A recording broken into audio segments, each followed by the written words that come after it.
My name is Robert Shea, and I'm an investing nerd. I had my IRA when I was 15 years old, and I just love helping people with their finances, and especially teaching.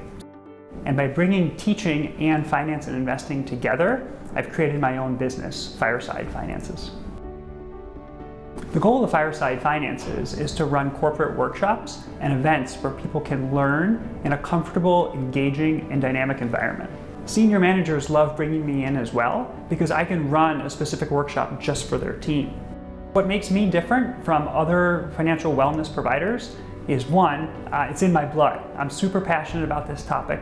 It's something I've loved for my entire life, and I bring that enthusiasm and energy to my workshops.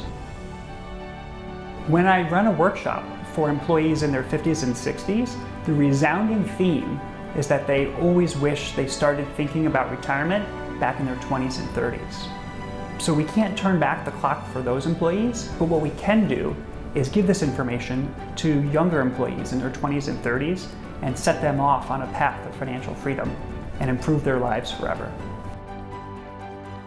I love helping people with their finances because it helps give them financial security.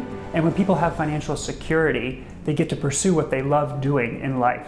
And when that happens, the whole world benefits.